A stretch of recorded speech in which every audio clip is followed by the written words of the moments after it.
moo mën a valider ab contrat de crédit ministère des finances validé wu ko CNDP boobu muy tudd moom Mansour Faye xam na ne naxaati la ci jublu te xam na ne day fenn parce que CNDP étape la ci procédure d'emprunt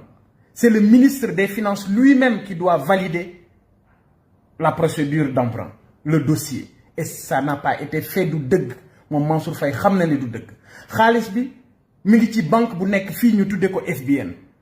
xaalis boobu day générer intérêt ci taux wu 3%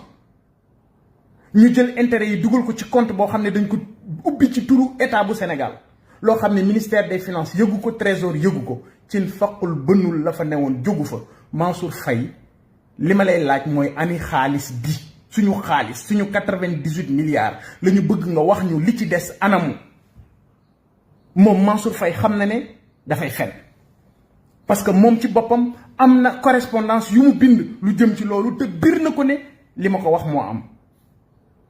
Mansour Faye nag Macky Sall moo koy protéger mais nañu xam ne